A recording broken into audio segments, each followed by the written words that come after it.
Welcome to See the Stories, the signature segment of the 3-hour news show. Now, viewers, did you know that there's a therapy to help children with autism known as ABA therapy? Well, let's have a look. Applied Behavior Analysis, or ABA, is a therapy based on the science of learning and behavior, where it is designed to help children on the spectrum, such as autism, while developing social and emotional skills. This therapy encourages helpful behavior and reduces harmful behavior that may affect their learning. This method has been used and studied for decades and helped many children learn different skills.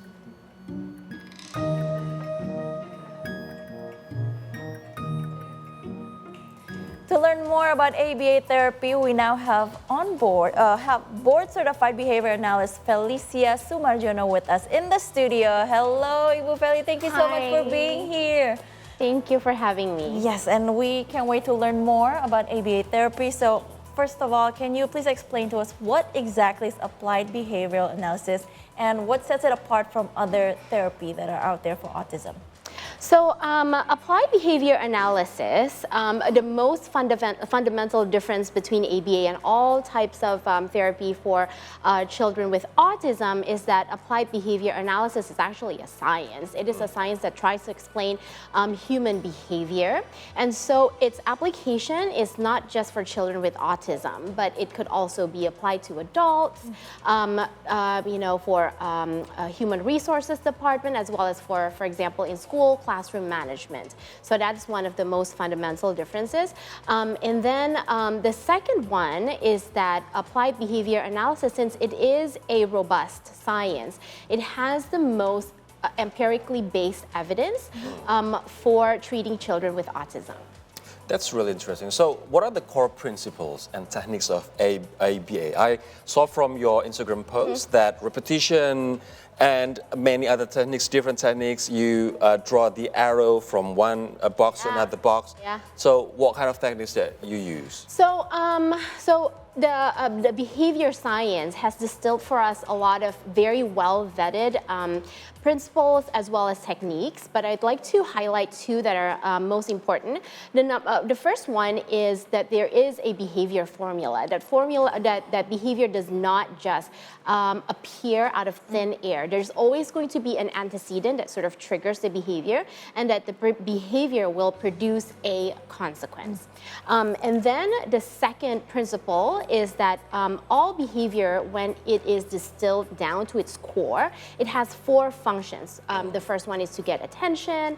The second one is to get a preferred item or activity. And the third one is to escape something they don't like. And the last one is automatic, which means the child or the person does that activity to have a certain sensory input. Like, for example, we see children with autism, they like to flap sometimes, and that is to fulfill a sensory input.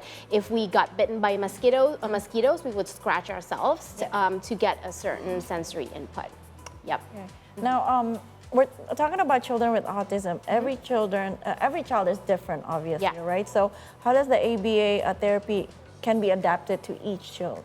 That is such an important question. So where I practice applied behavior analysis at Sekolah Domba Kecil as well as Jakarta Behavior Center, we have to start every single program with an assessment. And with an assessment, we can see the child's basic skill, and we'll be able to map out their present level of performance. And from there, we will be targeting program goals that are a little bit above their present level of performance, and we tailor our programs that way. And that's not enough. We have to revisit the program periodically to make sure that the program is effective, and that we are developing the program the very best, supporting the children the very best way possible. So how often a child is getting ABA sessions, and what does it involve?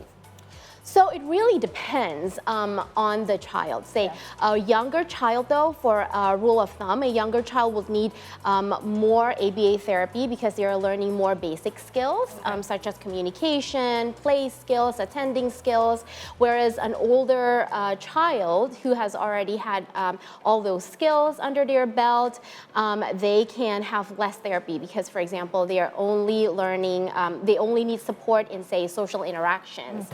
So maybe a couple hours a week will be enough for that. And how long does it usually take for them to see, for us to see an improvement in them? So it really depends on the skill that you are looking at. So for more complicated skills like back and forth communication, if the child does not have any vocalization, has no simple or basic communication skills, it will probably take years until we can see the back and forth communication, right? Whereas if we are talking about more basic skills, such as having asking hand instead of grabbing, we can probably see a difference in a couple of sessions. So what does a session involve? What does it entail? So it really depends on the child and the different skills that they are working on. So if they are working, if they're really, really young, we usually have a more child-directed activity where we just sort of like follow their play and we see opportunities where we can teach them functional skills. And if they have a little bit more of the prerequisite skills, we probably have a more structured type therapy where you sort of see from the earlier clips that children are sitting on the table and they have a more structured type of learning. And if they're learning about daily living skills, then we often have, we do daily routines with them, like eating snacks with utensils or do toileting routines. And if we are working on community living skills, we take them to restaurants, we take them to supermarkets. So it depends on the age as well. It really depends on the age. It really depends on the type of skills that we are working on. So, sorry, before moving on to your question, so what are the targets of each different age group for having ABA session? So, for example, if a very young age, you've got a target of, being able to play, for example. And the older ones, they are able to maybe communicate or put themselves in a society setting. So what are the targets of these different age groups? So really, it depends on what they're working on as well, because we do have older children who still have significant challenges in their communication. Then we will work on communication still. I see. Yeah. So it really depends on where they are. We also have younger learners who have excellent communication skills, but they have difficulties in say, emotional regulation, and so we work on those. So it really depends. It needs to be tailored to each individual learner, which is why the assessment that I talked about earlier is very important, and we really do try to do that at Jakarta Behavior Center and Sekolah Domba Kecil. Yep. Okay. Now, can we talk about the parents? I mean, I'm pretty sure the parents can like see the whole session and everything too. Can they apply this ABA therapy at home by themselves, or do they need professional guidance from? That is such an important question. So applied behavior analysis, one of our dimension is to make sure that each of our client can use the skills that they learn in the environment.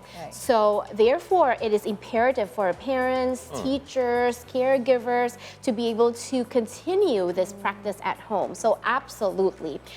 However, it is sometimes or oftentimes it's very difficult to know the right way to prompt the child, to have great opportunities, which is why we also provide coaching. It's very important for ABA centers to also provide parent coaching, teacher coaching, caregiver coaching to make sure that these opportunities are created throughout the day. Yeah, and I'm pretty sure parents and professionals have different level of patience also, right? Because that might be a little tricky for the parents. They'd be like, okay, that's enough for you today, but instead with the professional, you could like push it even further. Yeah, it's really important. I think one of the important dimension or an important facet of ABA is that we need to really respect the client. So the client needs to be able to advocate for themselves. They need to be able to say when it's enough.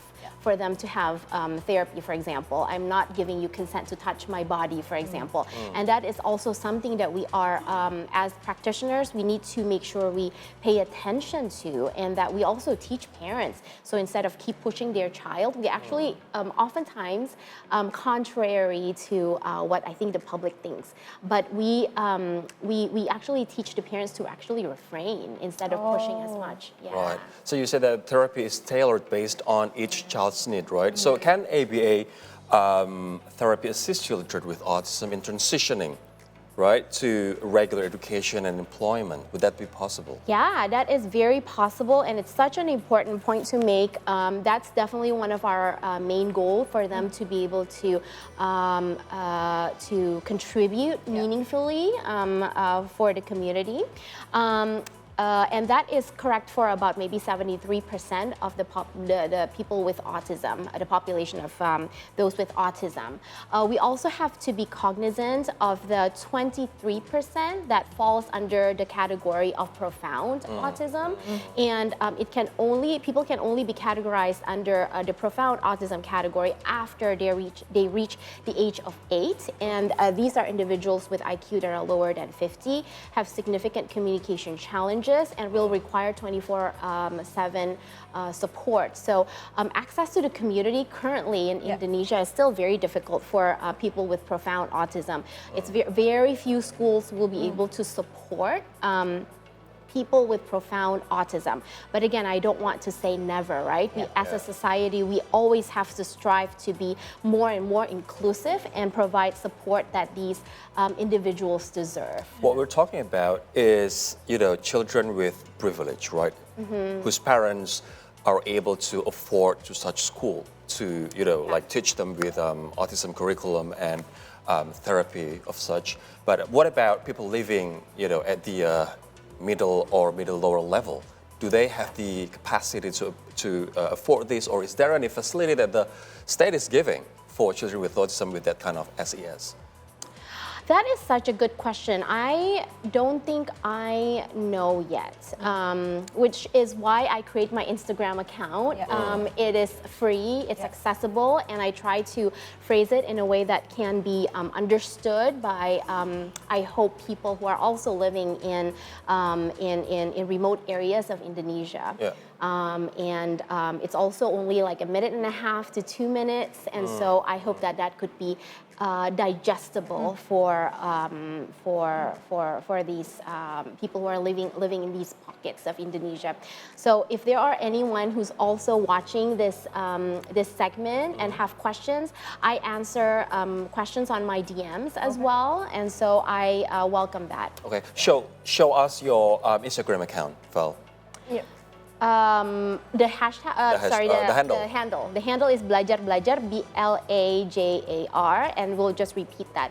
Belajar BLAJAR. Belajar. All right. Now, Feli, if we're looking at your Instagram account also, that can you explain more about the method of ABA therapy? Because we can see that you give rewards to the kids when they're doing well. Is that one of the methods that you are focusing on as well? That is such an excellent question. Instead of reward, I like to use the word reinforcer.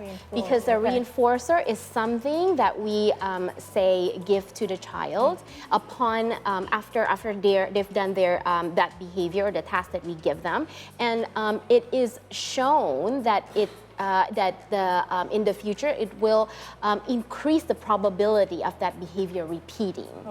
Yeah. So, for example, all children, we think that all children like stickers, right? But a lot of my clients and my students with autism, they don't like stickers, or they like sticker, but they just like to sort of like look at it, but it's not enough to convince them to do something that was unlikely before. Like, for example, to ask them to sit at a table, a sticker would not be enough. But sometimes they like to use things that are maybe for typically developing or neurotypical individuals like us, it's unthinkable. For example, somebody likes to use a bottle cap, really like bottle cap. And so we use that as their reinforcer. And by showing that reinforcer on their table, they're able to sit at their table for a good period of time. So it depends on what the child likes, right? Different kids have different reinforcers. Okay. Yep. Reward. All right, so we will continue our discussion. It is getting more interesting after the break. Don't go anywhere. Still with Felicia after the break.